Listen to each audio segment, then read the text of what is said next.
तो दोस्तों finally NTPC के तरफ से असिस्टेंट एग्जीक्यूटिव ऑपरेशनल पोस्ट पर ऑनलाइन रिक्रूटमेंट आई है, जो कि टोटल 400 पोस्ट पर ऑनलाइन रिक्रूटमेंट आई है, जिसके लिए ऑनलाइन एप्लीकेशन स्टार्ट हो चुकी है। तो आज की इस वीडियो में मैं आपको स्टेप बाय स्टेप बताने वाला हूं कि कैसे आप इसके लिए ऑनलाइन एप्लीकेशन कर सकते हैं। उसके लिए आपको किसी एक ब्राउजर को ओपन करना है। ब्राउजर ओपन करने के बाद आपको सिंपली सर्च करना है formdekho.com। formdekho.com लिखकर सर्च करने के बाद आपके सामने में फॉर्म देखो की ऑफिशियल साइट इस तरह से ओपन हो जाएगी। देन आप स्क्रॉल कर नीचे आएंगे। अब आपको यहाँ पर एनटीपीसी असिस्टेंट एग्जीक्यूटिव ऑनलाइन 2025 का ऑप्शन दिखाई देगा लेटेस्ट जॉब वाले सेक्शन में। आप इसके ऊपर क्लिक करेंगे, नहीं तो मैं इसका जो लिंक है वो वीडियो के डिस्क्रिप्शन बॉक्स पर लगा दूंगा। आप डायरेक्टली वहां से इस पेज पर आ सकते हैं। फिर आप यहीं से हमारे व्हाट्सएप ग्रुप और टेलीग्राम ग्रुप को चाहे तो ज्वाइन कर सकते हैं। फिर आप स्क्रॉल कर नीचे आएंगे। अब आपको यहाँ पर इंपॉर्टेंट डेट्स दिखाई दे जाएगी। एप्लीकेशन की फी कितनी लगने वाली है वो भी आपको यहाँ पर शो हो जाएगी।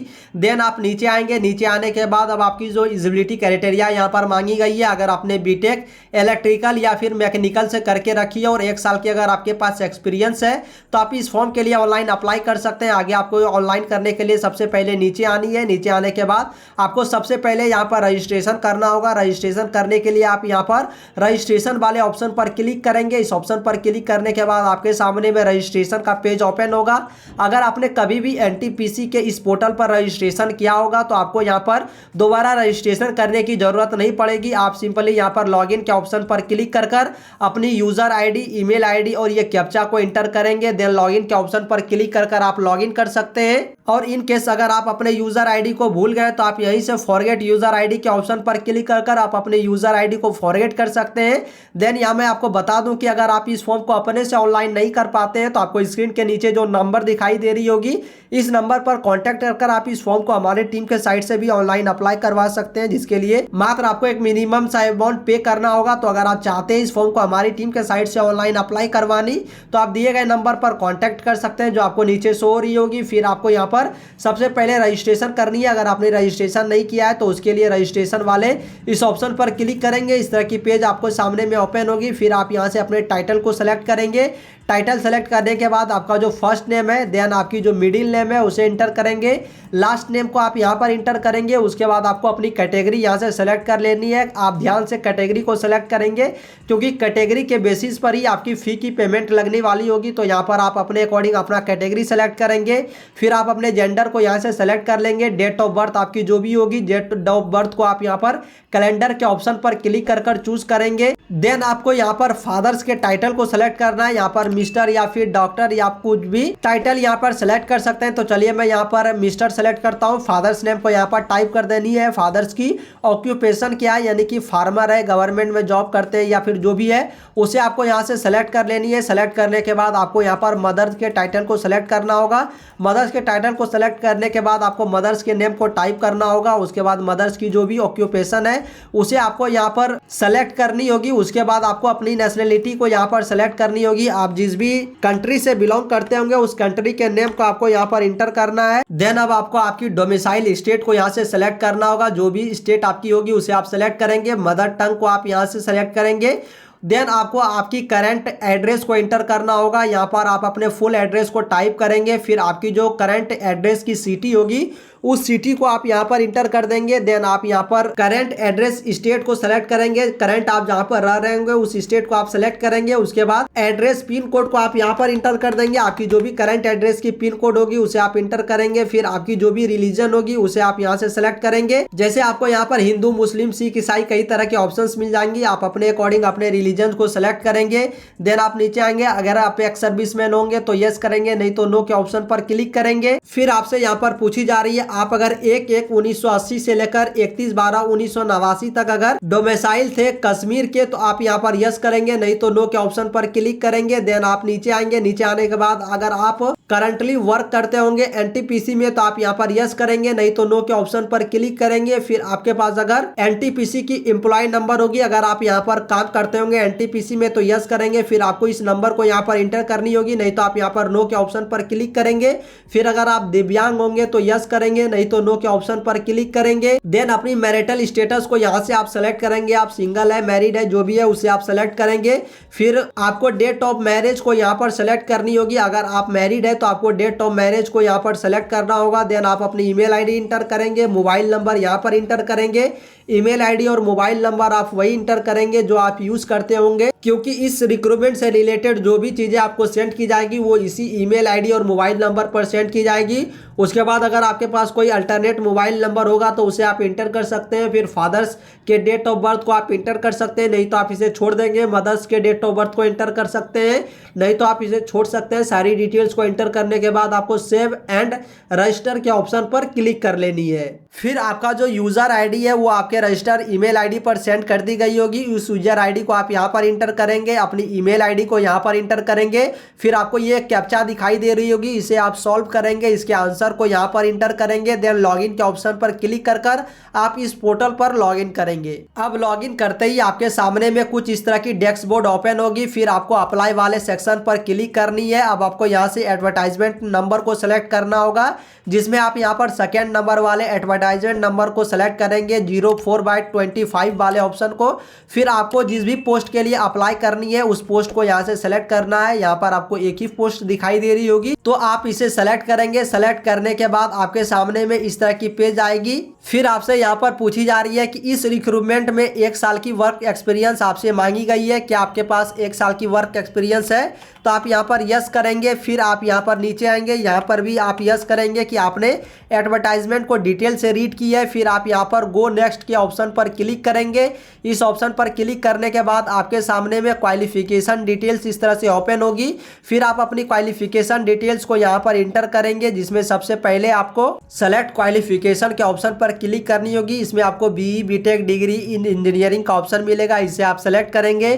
फिर आपकी जो भी ब्रांच थी, इस दोनों ब्रांच यानी कि इलेक्ट्रिकल और मैकेनिकल वाले कैंडिडेट ही इसके लिए अप्लाई कर सकते हैं, तो आप अपने ब्रांच को यहाँ से सेलेक्ट करेंगे। उसके बाद आपकी इंस्टीट्यूट कौन सी थी उसे आप यहाँ से सेलेक्ट करेंगे। और अगर आपकी इंस्टीट्यूट या फिर कॉलेज का नाम यहाँ पर शो नहीं होता है तो आप यहाँ पर अदर के ऑप्शन पर क्लिक करेंगे। फिर आपको यहाँ पर अपनी इंस्टीट्यूट का नाम मैनुअली इंटर करना होगा। तो चलिए मैं यहाँ पर कोई एक इंस्टीट्यूट को सेलेक्ट कर लेता हूँ। उसके बाद आपको यहाँ पर अपनी यूनिवर्सिटी को सेलेक्ट करनी होगी, जो भी यूनिवर्सिटी आपकी थी उसे आप यहाँ से सेलेक्ट करेंगे। उसके बाद आप नीचे आएंगे।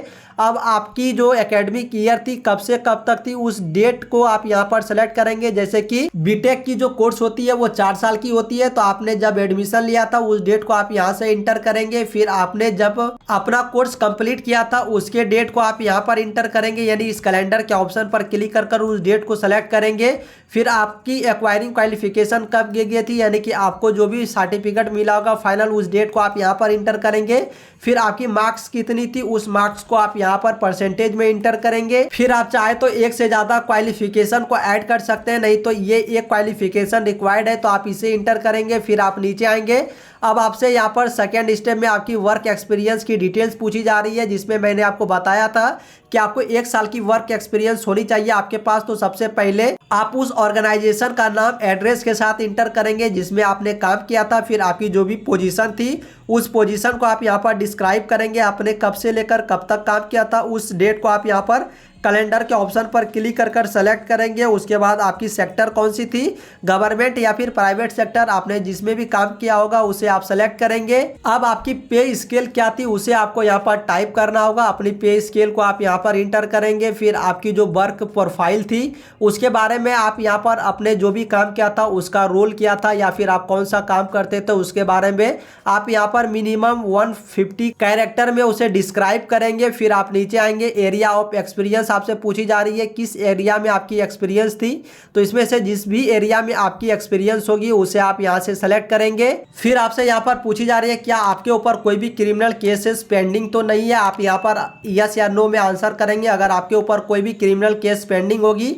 तो आप यहाँ पर नो के ऑप्शन पर क्लिक करेंगे, और अगर आपके ऊपर कोई क्रिमिनल केसेस नहीं होगी तो आप यहाँ पर यस के ऑप्शन पर टिक करेंगे। अब यहाँ पर ऑप्शंस आती है कि क्या आपके ऊपर किसी भी ऑर्गेनाइजेशन के द्वारा कभी कोई कार्रवाई की गई थी, अगर की गई है तो यस करेंगे, नहीं तो आप नो के ऑप्शन पर क्लिक करेंगे। अब आपको यहाँ पर अपनी फोटोग्राफ्स को अपलोड करनी होगी। फोटोग्राफ्स अपलोड करने के बाद आपको यहाँ पर अपनी एजुकेशन की सारी डॉक्यूमेंट्स को एक सिंगल पीडीएफ में मर्ज कर अपलोड करनी होगी, जिसमें फाइनल या प्रोविजनल सर्टिफिकेट हो गया और सेमेस्टर का मार्कशीट हो गया, सारी चीज़ों को आप सिंगल पीडीएफ में मर्ज करेंगे। और पीडीएफ का जो नाम है वो आपको यहाँ पर बताई गई कि आपको पीडीएफ का नाम क्या रखना है, उसे रीनेम करेंगे, फिर उसे अपलोड करेंगे। अब आपकी जो वर्क एक्सपीरियंस की जितनी भी डॉक्यूमेंट्स आपके पास होगी, सारी डॉक्यूमेंट्स को आप एक सिंगल पीडीएफ में मर्ज करेंगे, उसकी कॉपी को आप यहाँ पर अपलोड करेंगे। कॉपी अपलोड करने के बाद आप नीचे आएंगे। अब आपसे यहाँ पर आपकी जो पर्सनल डॉक्यूमेंट्स है उसे अपलोड करने को बोला गया है, जिसमें आपको बताया गया कि एक सिंगल पीडीएफ में आप अपने 10th क्लास के सर्टिफिकेट, मार्कशीट या फिर पैन कार्ड, आधार कार्ड, इस तरह की कार्ड सर्टिफिकेट, सारी चीज़ों को आप एक सिंगल पीडीएफ में मर्ज करेंगे। उस पीडीएफ को आप यहाँ पर अपलोड करेंगे। आगे आपको क्या क्या चीज़ें पीडीएफ में अपलोड करनी है वो सारी चीज़ें आपको यहाँ पर बताई गई है। आप एक बार इसे अच्छे से रीड करेंगे, देन आप नीचे आएंगे। अब आपकी यहाँ पर टेस्ट की सेंटर आपसे पूछी जा रही है, आप इनमें से किसी एक टेस्ट सेंटर को चूज कर सकते हैं अपने प्रेफरेंस के अकॉर्डिंग। तो चलिए मैं यहाँ पर कोलकाता को सेलेक्ट करूंगा। फिर आपको सेकंड प्रेफरेंस में आपको कोई एक सेकंड सिटी को सेलेक्ट करना होगा अपनी एग्जाम को के लिए, तो उसे भी मैंने सेलेक्ट कर लिया है। अब इस बॉक्स पे आप टिक करेंगे, देन सबमिट एप्लीकेशन के ऑप्शन पर आप क्लिक करेंगे। फिर आपके सामने में इस तरह की पॉपअप आ जाएगी, dear candidate you have successfully registered for the post of assistant executive. और आपकी जो एप्लीकेशन आईडी है वो भी आपको यहाँ पर शो हो जाएगी। इस एप्लीकेशन आईडी को आप कहीं पर नोट डाउन कर रख लेंगे। फिर आप यहाँ पर ओके के ऑप्शन पर क्लिक करेंगे। फिर आपके सामने में इस तरह की होम पेज ओपन हो जाएगी। अब आपके केस में अगर आप पेमेंट के लिए एलिजिबल होंगे, जैसे कि मैंने यहाँ पर आपको बताई है कि अगर आप यहाँ पर देख सकते हैं जनरल, ओबीसी या फिर ईडब्ल्यूएस कैंडिडेट होंगे तो 300 रुपये की फ़ी पेमेंट करनी होगी।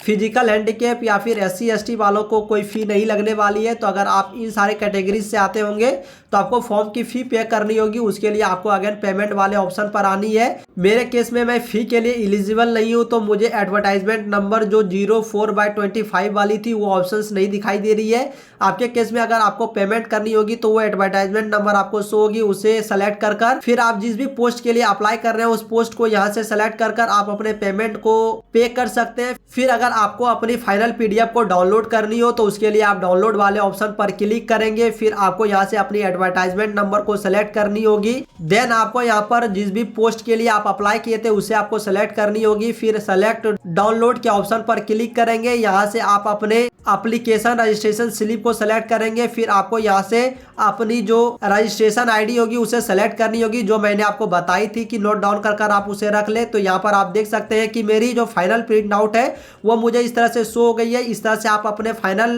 एप्लीकेशन के स्लिप को डाउनलोड कर रख सकते हैं। यहाँ पर मैंने कोई भी डिटेल्स सिर्फ आपको बताने के लिए डेमो के तौर पर इंटर कर दिया। आप यहाँ पर सारी अपनी एक्चुअल डिटेल्स को इंटर करेंगे। फिर यहीं से इसी तरह से आप अपने फाइनल प्रिंट आउट को डाउनलोड कर सकते हैं। सो आई होप दोस्तों कि इस वीडियो को एंड तक देखने के बाद आप भी ये जो एनटीपीसी के तरफ से असिस्टेंट एग्जीक्यूटिव पोस्ट पर ऑनलाइन रिक्रूटमेंट आई है, इसके लिए ऑनलाइन करना आसानी से सीख चुके होंगे। अगर आप अपने से ऑनलाइन नहीं कर पाते हैं तो आपको यहाँ पर एक नंबर दिखाई दे रही होगी, इस पर कॉन्टैक्ट कर आप इस फॉर्म को हमारे टीम के साइड से भी ऑनलाइन अप्लाई करवा सकते हैं।